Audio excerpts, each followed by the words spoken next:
actuels qui interviennent dans la relation thérapeutique suite à l'évocation de cette question. Au vu de ces évaluations analytiques, nous sommes amenés à supposer que les mères ici en cause présentent un fonctionnement psychique qui continue à obéir aux modalités du narcissisme primaire. Refusant d'abandonner leurs envies narcissiques, elles incriminent l'enfant de les avoir contraintes en venant au monde à renoncer à leurs espoirs. Il n'est pas rare que tout en brutalisant leur petit, elles le maudissent et l'accablent de reproches amers tels que « tu es un criminel, je me suis sacrifié pour toi » et ainsi de suite. Et quand la mère désigne sur un mode délirant et hargneux, l'enfant, en tant que seul responsable de ses malheurs, c'est le réel de la haine, donc le pulsionnel de la haine, qui commande ses rapports à l'autre et qui peut gravement entraver les aptitudes du petit à métaphoriser ses propres affects. Force est de constater qu'à défaut d'une intervention tierce, les relations ultérieures du sujet à autrui se trouvent empreintes d'une ambivalence radicale et les déboires relationnels qui parsèment son trajet personnel risquent de comporter un caractère définitif et irréversible. L'extraordinaire fréquence de ce type de scénario, dans l'histoire des patients ayant participé à cette enquête, paraît valider notre hypothèse selon laquelle la naissance d'un enfant tend à réactualiser chez la mère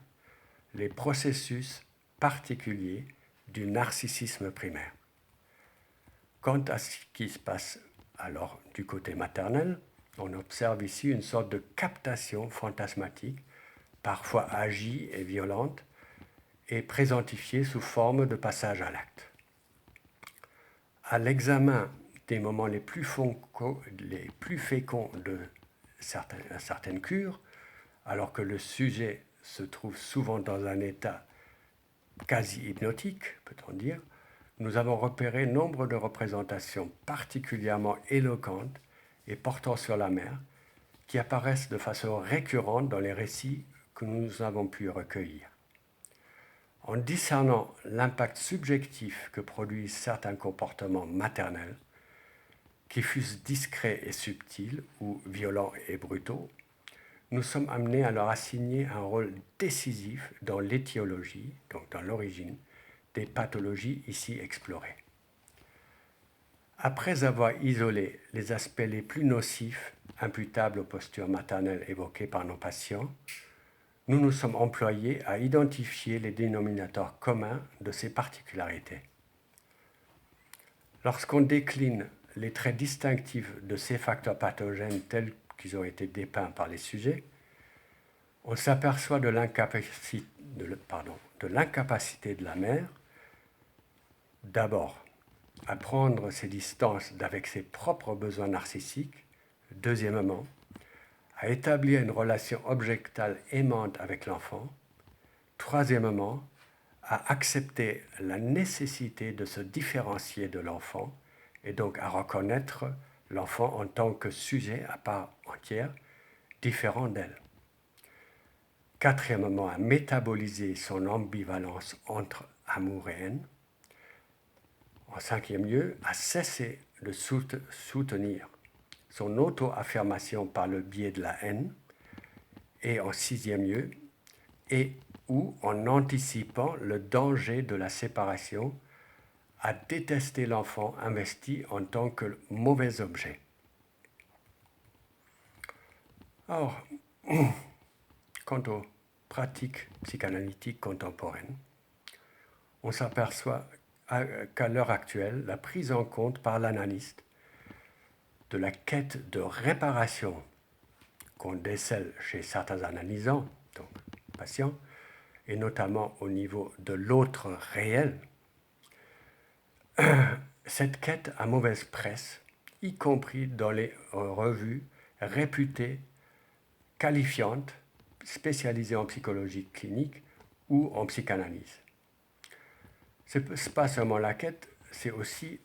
la prise en compte, l'acceptation par l'analyste de cette quête qui a mauvaise presse.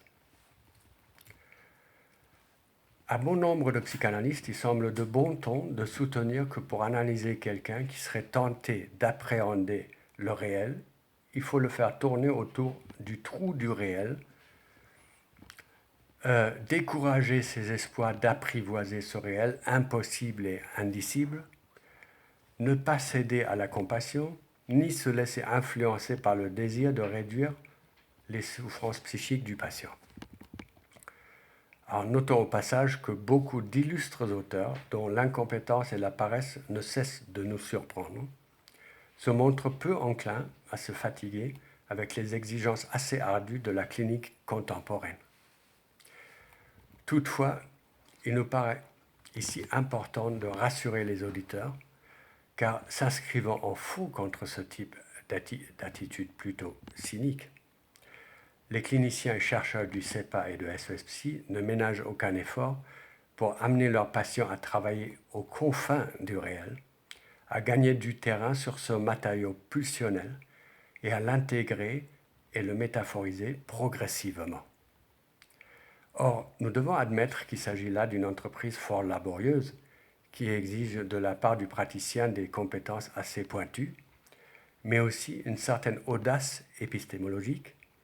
et un engagement clinique indéfectible, c'est-à-dire un désir intact à l'endroit de ses patients. Je vous remercie pour votre attention concernant cette introduction à l'exploration psychanalytique des syndromes de destinée. Merci beaucoup et à bientôt.